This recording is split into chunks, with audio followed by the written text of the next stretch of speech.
안녕하세요. 느린아이 연구소입니다.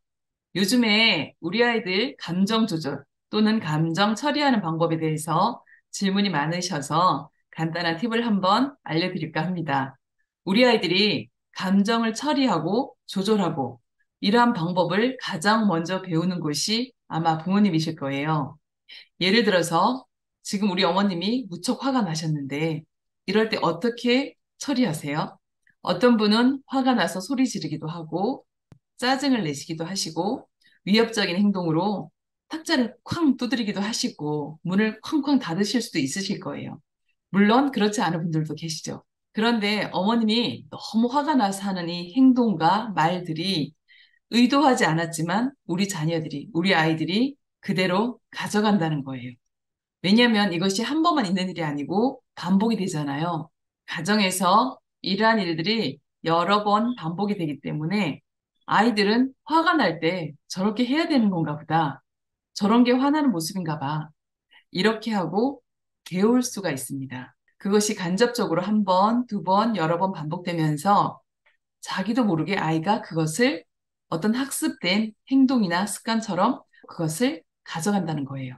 그래서 만약에 엄마나 아빠가 크게 화를 내면서 가끔은 심한 말도 하시면서 문을 쾅 닫고 나가버리셔서 화가 풀릴 때까지 안 들어오신다. 그러면 우리 아이도 나중에 화낼 때 그렇게 할 수 있다는 뜻이죠. 그리고 엄마가 소리를 버럭 지르고 그 하던 것들을 얼음, 멈춤 상태로 못하게 하신다면 아이도 이 다음에 화가 났을 때 그렇게 할 수 있다는 뜻이에요. 그래서 말씀드리고 싶은 것은 부모님이 감정이 없을 수는 없어요. 그런데 이 감정이 올라왔을 때 어떻게 처리하는가, 나는 어떻게 하고 있는가 하는 것을 한번 돌아보시면 좋을 것 같습니다. 그래서 혹시 부부싸움이나 아이들하고의 갈등을 이렇게 안 좋은 방법으로 풀고 계신다면 이것을 건전하고 바람직한 방법으로 바꿔주시면 좋을 것 같습니다. 말 한마디, 어떤 행동 하나에 따라서 부모님의 마음이 풀리기도 하고 더 화가 나기도 하고 문제가 해결되기도 하고 더 문제가 커지기도 하고 그런 것들을 경험하실 거예요. 자, 우리 아이들이 화가 나거나 감정이 올라왔을 때 어떻게 처리하면 좋으세요? 화내고 소리 지르면서 위협적인 행동을 하기를 원하세요? 아니면 바람직하고 모두가 이해할 수 있는 행동이나 말로 이 문제를 풀어가기를 원하세요. 자, 부모님이 원하시고 부모님이 바람직하다고 여겨지는 그 행동이나 말을 부모님 먼저 연습하시면 좋을 것 같아요. 만약에 부부싸움을 하거나 어떤 갈등의 문제가 생겼을 때 전에는 화나고 소리 지르고 나갔다면 이제부터는 이야기하시는 거예요. 방법은 얼마든지 많습니다. 내가 지금 너무 화가 나서 말하기 어려울 것 같으니까 5분 후에 다시 이야기해요. 이렇게 하시면서 각자 5분의 시간을 가지고 가장 급한 불을 일단 끄시고 다시 나오셔서 커피 한 잔 드시면서 천천히 이야기하시는 거예요. 그때는 내가 잘못했어요. 아, 그때는 그걸 미처 몰랐어요. 조심할게요. 이렇게 서로 아름답게 잘 화해하고 마무리하는 모습을 아이들에게 보여주시는 것이 정말 중요합니다. 그래서 그 상황을 지혜롭게 잘 지나갈 수 있는 것들을 한두 가지 정하세요. 말씀드린 것처럼 5분 후에 커피 한 잔 하시면서 풀으셔도 좋고 또는 성향에 따라서 밖에 나갔다가 오는 게 도움이 되시는 분은 잠깐 산책하고 올게요 해서 산책하고 온 다음에 다시 편안하게 이야기를 하시는 모습을 보여주시면 되겠죠. 아이 쇼핑을 하셔도 되고 음악을 들으셔도 되고 어쨌든 가정에서 아이들이 봤을 때 아, 저렇게 푸는 거구나. 감정은 저렇게 해결하는 거구나. 화가 났을 때 저렇게 하는 거구나. 하고 알 수 있는 좋은 방법들을 선택하셨으면 좋겠습니다. 그래서 그것을 연습하셔야 되겠죠. 감정을 처리하고 조절하는 세 번째 방법으로는 제가 역할극을 많이 추천해 드립니다. 이 역할극은 사회성을 향상시킬 때에도 무척 도움이 되는 방법인데요. 왜 감정 조절을 할 때 이 역할극이 필요할까요? 자, 우리가 일상생활에서 아이가 겪는 갈등과 그 어떤 감정이 일어나는 순간순간들을 가정에서 사실 전부 다 보여줄 수는 없어요.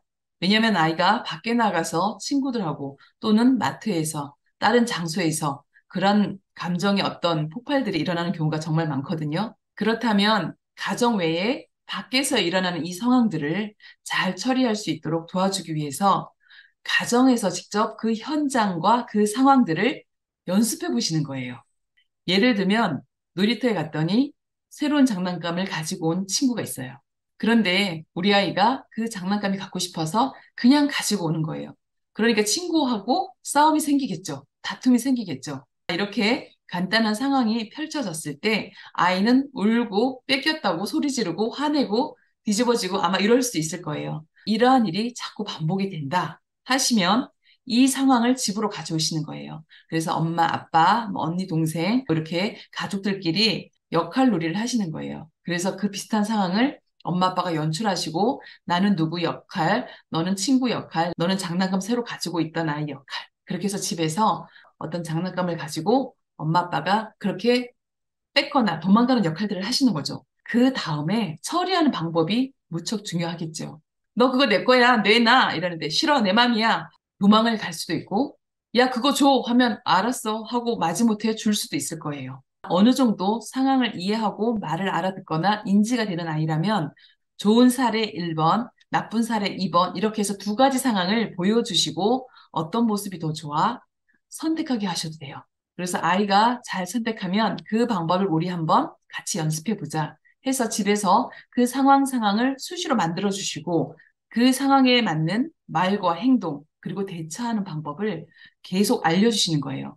부모님이 원하시는 말, 원하시는 행동들이 있을 거잖아요. 그것을 계속 아이에게 알려주시고 아이가 그 말을 따라하게 하시고 행동하게 도와주시면 되는 거예요. 친구가 이거 그냥 가져가서 무척 화가 났나 봐. 어떡하지? 우리 미안하다고 얘기하자. 그리고 한번 빌려달라고 이야기하자. 또는 빼앗긴 친구도 억울하고 화나지만 속상하지. 친구가 그냥 가져가서 너무 화났겠다. 속상했겠다. 그런데 친구가 그 말을 하는 걸 잊어버렸나 봐. 우리 그냥 가서 내 거니까 돌려줘 하고 얘기하자. 그러면 줄 거야. 이렇게 양쪽 아이의 입장에서 거기에 맞는 말과 행동, 대처하는 방법을 알려주실 수 있을 거예요. 그래서 이런 상황이 펼쳐지면 아주 쉬운 말도 잘 못하는 아이들이 있어요. 그러면 그것을 집에서 부모님이 계속 이렇게 이야기하는 거야. 미안해라고 하는 거야. 빌려줘라고 하는 거야. 그럼 한번 얘기해 볼까? 이 아이 입으로 그것을 꼭 표현하게 도와주셔야 돼요. 수도 없이 집에서 표현하고 연습을 해봐야 밖에 나가서 그 말을 할 수 있고 내가 너무 화가 났지만 아까 실수했어. 미안해. 이런 말들을 아이가 할 수 있을 때 감정도 조금씩 가라앉게 됩니다. 그래서 우리 아이가 가장 많이 떼를 쓰고 감정이 폭발하고 감정 처리가 힘든 이 상황들이 있다면 그 상황을 가지고 오셔서 집에서 부모님하고 역할극을 해보세요. 처음에는 무조건 정답을 알려주세요. 어떤 말을 해야 될지 모르는 경우도 상당히 많습니다. 아직 상황에 대한 인지나 말이 좀 느려서 힘든 아이들이라면 부모님께서 역할놀이를 하시면서 그냥 정답에 가까운 활동만 계속해서 반복해서 알려주시면 돼요. 오늘은 감정 조절이 힘든 아이, 감정 처리하는 방법을 잘 모르는 아이, 부모님께로부터 먼저 배운다는 것을 말씀드렸어요.